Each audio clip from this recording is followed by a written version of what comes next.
After Mark's brutal encounter with Anissa, he is left shaken and disoriented.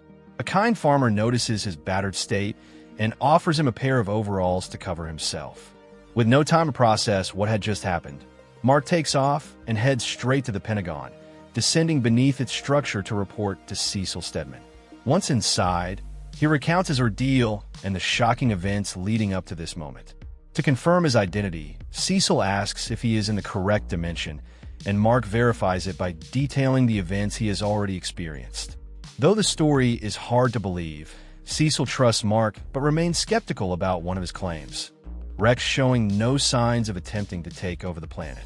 Before their conversation can go further, a drone enters the room, its voice unmistakably belonging to Rex. Through the machine, Rex reveals that he and Amanda had spent nearly a millennium in the Flaxen dimension, an impossibility for most, but a testament to the strange passage of time in that realm. However, he conveniently omits crucial details, lying about Mark's previous injuries and twisting the narrative in his favor. Mark wastes no time and suggests Rex surrender, exposing his plan to take control of Earth. Cecil immediately understands the gravity of the situation. He acknowledges that Mark's accusations hold weight, as Rex had recently been inquiring about Global Defense Agency emergency protocols. With his deception crumbling, Rex's drone activates a sonic pulse, exploiting Mark's Viltrumite weakness to high-frequency sounds. Paralyzed by the unbearable pain, Mark watches helplessly as Rex extends a hidden blade from the drone's arm and slashes Cecil's throat. Cold and calculating, Rex places the blame squarely on Mark, stating that Cecil's death is his fault. Before Mark can recover, the drone mercilessly stomps Cecil's head repeatedly until the floor is drenched in blood. Summoning every ounce of willpower, Mark overcomes the agony and destroys the drone, but the damage is done. Before shutting down, Rex's drone delivers one final message, ordering Mark to meet him at his home. Elsewhere, another of Rex's drones appears before Samantha Eve Wilkins, this one more advanced than the last. Before she can react, Mark rushes in, urgently warning her to leave. Rex attempts to sway Mark, arguing that the world can be changed under the rule of a just leader. Mark refuses outright, stating that Rex's actions prove he is anything but just. He reveals Cecil's death, causing Eve's expression to shift to one of horror. Rex, however, remains composed, stating that Cecil had the means to stop him and that eliminating him was necessary. With no room left for negotiation, Mark charges. He tells Eve to escape, but Rex's drone is prepared. A mechanical hatch launches forward, latching onto Eve's leg and trapping her. Seizing the opportunity, Rex emits another sonic pulse, incapacitating Mark once more. He then boasts about his armor, explaining that it is designed with panels capable of transmitting high-frequency tones lethal to Viltrumites. He further reveals that the suit is crafted from volcanic-tempered titanium alloy, which he believes to be Earth's strongest metal. However, he acknowledges that while it may not be indestructible, it is more than enough to serve its purpose against Mark. Mark, through sheer force of will, lands a strike on the drone, only to be met with searing pain that radiates through his own body. Eve struggles against her restraint, desperately trying to free herself. Through gritted teeth, she demands to know why Rex is doing this. Without hesitation, Rex gives his answer by ripping her leg clean off. Eve lets out a piercing scream as Mark, helpless once again, watches in horror. Rex coldly states that while he may not be able to harm Mark directly, he can certainly make him suffer through Eve. Fueled by agony and rage, Eve taps into her powers and crushes the drone's head in retaliation. Mark, acting fast, bandages her wound to slow the bleeding. But before they can regroup, the drone fires a grenade, obliterating the house in a fiery explosion. Despite the destruction, Mark and Eve manage to escape in time. Far above them, Rex watches from his orbital satellite base, reflecting on his miscalculation. Sparing Mark had been a mistake. He initially sought to keep the Viltrumites out of his plans, but now he decides to bring them into the conflict. Carrying Eve in his arms, Mark flies toward the upper atmosphere. Eve, barely conscious, struggles against the pain. Mark tells her to generate a force field to maintain oxygen in space, but she resists, too weak and disoriented. Mark, however, insists, telling her that failure to do so will not only kill her, but also the unborn child she carries. Far away, aboard a Viltrumite warship, Nolan is alerted by one of his officers. His son has arrived. Without hesitation, he soars toward the source, only to be met with a gut-wrenching sight. Mark, battered and desperate, pleading for help as Eve bleeds out in his arms. Donald stood frozen, his eyes wide with horror as he took in the gruesome sight before him. Cecil, lifeless and bloodied, his body twisted in an unnatural position. Before Donald could react, a drone launched toward him, its mechanical limbs primed for attack. He barely had time to evade before more drones dispersed, each programmed to carry out a series of calculated eliminations across different locations. The first target was Black Samson. He was in the middle of giving free haircuts, a rare moment of peace in his life. When Rex's drone approached, Samson assumed it was merely a check-in, a casual visit. He greeted it with familiarity, utterly unaware of the danger looming before him. Without hesitation, the drone unleashed an energy blast, striking him directly in the chest. His body convulsed before collapsing onto the floor, lifeless. The onlookers screamed in terror, and among them was Elephant, who instinctively fled, attempting to hide by transforming. But Rex had anticipated this. Before Elephant could fully disappear into the shadows, another drone found him and swiftly ended his life. Meanwhile, Rex reached out to Amanda, summoning her to the orbital satellite base. She was perplexed by the request, unaware of the bloodshed unfolding below. As she arrived, Rex greeted her with an unsettling sense of calm, speaking of the Flaxen dimension and how he could recreate its success on Earth. Amanda listened in growing disbelief. As far as she was concerned, the Flaxen world had been deeply flawed. When she voiced this concern, Rex dismissed it, telling her to ignore Monax's complaints. His expression grew more serious as he explained that what he was about to do would permanently alter their relationships with their allies. He needed her by his side. Though hesitant, she ultimately accepted. As their conversation continued, more carnage unfolded below. A drone fired a shot directly at Yeti's face, sending him crashing to the ground. Pegasus, horrified, rushed to his side. Before he could help, another blast struck Kid Thor, severing his arm and separating him from his hammer. Knockout, stricken with grief, managed to reconnect the hammer, reviving Kid Thor in the process. But the moment was short-lived. Rex's drone aimed with deadly precision and fired a blast that struck Knockout's head, brutally tearing apart her jaw. Yeti, attempting once again to assist, was knocked back with devastating force.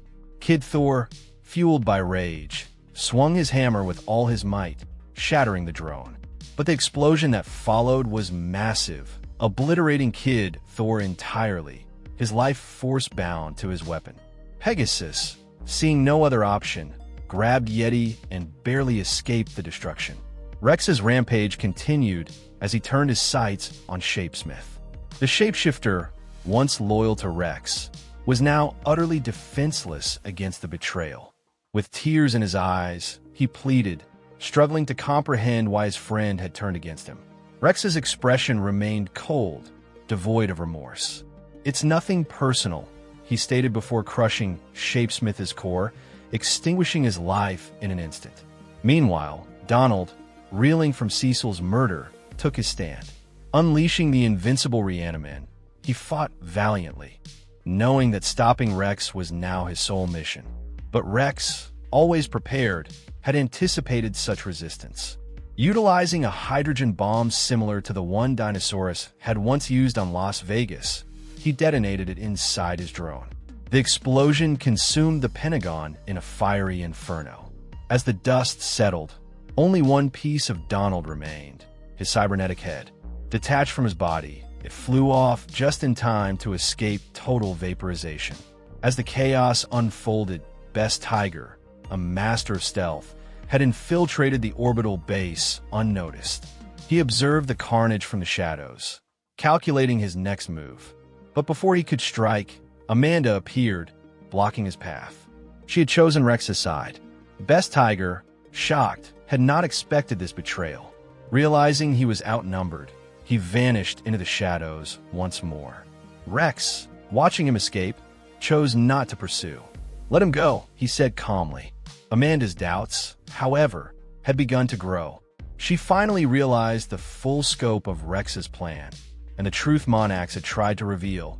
Rex had been hunting down the Zaxels. The moment of realization was all Rex needed. Without hesitation, he ordered his drones to restrain her. Despite her best efforts, she could not break free. As she struggled, Rex approached, looking into her eyes with unsettling intensity.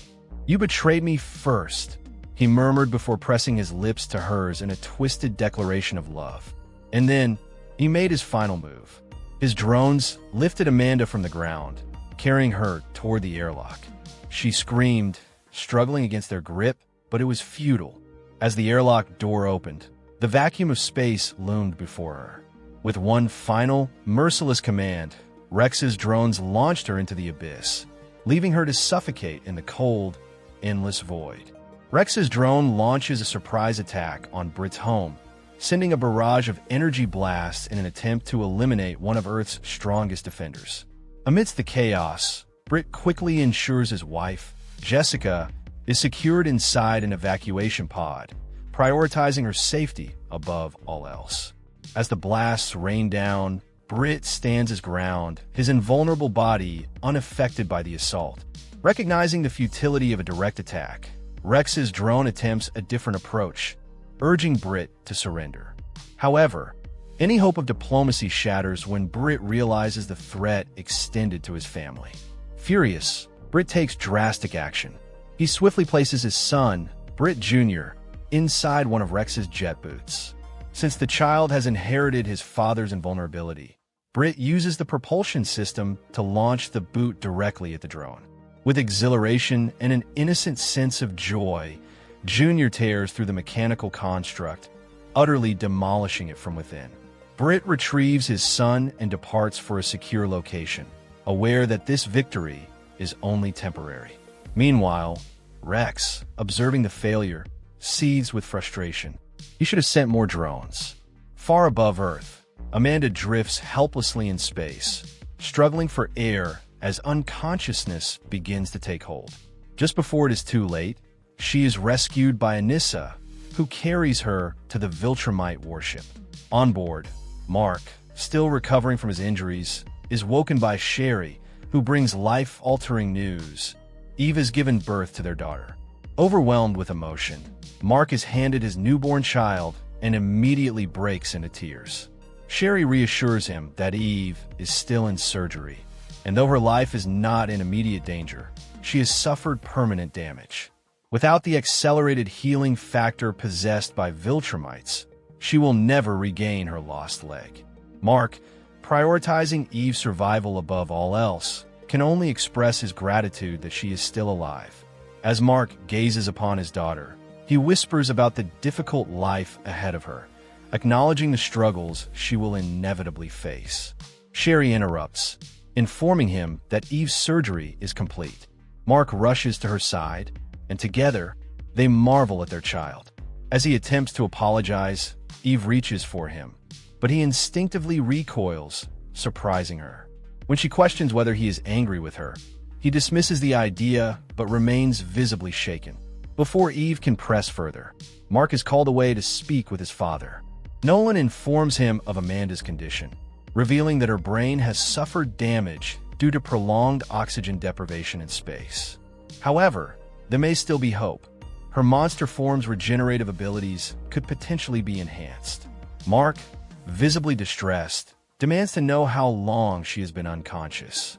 Before Nolan can answer, Anissa interjects, coldly stating that Amanda was nearly dead when they found her. Mark, still haunted by their last encounter, shudders at the sight of Anissa. She takes advantage of the moment, whispering "miss you" in his ear, leaving him disgusted. Before the tension escalates, a Viltrumite officer interrupts, alerting them to an approaching threat. Rex's drone is heading straight for the warship. While Anissa smirks in Mark's direction, he insists on confronting Rex personally. Nolan, however, intervenes, declaring that the Viltrumites will handle it while Mark remains with his family. As the warship mobilizes for battle, Rex's drone arrives, its presence carrying an air of calculated confidence. Rex immediately acknowledges that they have Amanda in their custody and feigns concern for her well-being. Though his words are laced with false sincerity, he admits that, deep down, he hoped they would save her. Nolan, unmoved by the sentiment, merely states, "She's stable." Unfazed, Rex unveils his grand ambition, boasting that his plans will ensure sustained peace for centuries. Demonstrating his knowledge of their long-term goal to repopulate the Viltrumite Empire with human hybrids, Rex strategically positions himself as an asset rather than an enemy.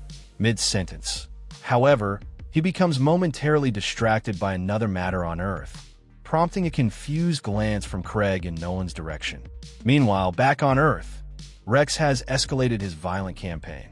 He has brutally torn Dr. Seismic in half and eradicated the monstrous Magmanite creatures without hesitation. His rampage continues as he sets his sights on the home of Immortal and Kate. The battle is swift and brutal. Immortal suffers the loss of his right arm, while Kate, using her duplicates, desperately holds off the advancing drone. In the chaos, Immortal manages to escape with Kate and their 2 children, but the cost of survival is steep. Rex, undeterred by minor setbacks, instructs D.A. Sinclair to ramp up drone production, ensuring that his army remains formidable. With his immediate objectives completed, he redirects his attention back to the Viltrumites. Resuming his conversation, he acknowledges their ability to defeat him, but warns that doing so will come at a devastating cost. Rather than continue the cycle of destruction, he proposes an alternative, an alliance. Aboard the warship, Eve confronts Mark about his hesitation. She reminds him of their previous conflict over Angstrom Levy, labeling it a maybe situation. This, however, is different. Rex is a real and immediate threat. Mark must act. Demonstrating her unwavering resolve, Eve uses her abilities to transmute his clothing, preparing him for battle. As he meets her determined gaze, he knows there is only one answer. "Yes, ma'am," he responds, stepping forward to face his destiny. And that's where we'll leave it for now. Thank you so much for watching. If you enjoyed this breakdown of Invincible, don't forget to hit that like button and subscribe to the channel for more deep dives into your favorite comics. Let me know in the comments what you thought about this chapter and what you're excited to see next. See you in the next video.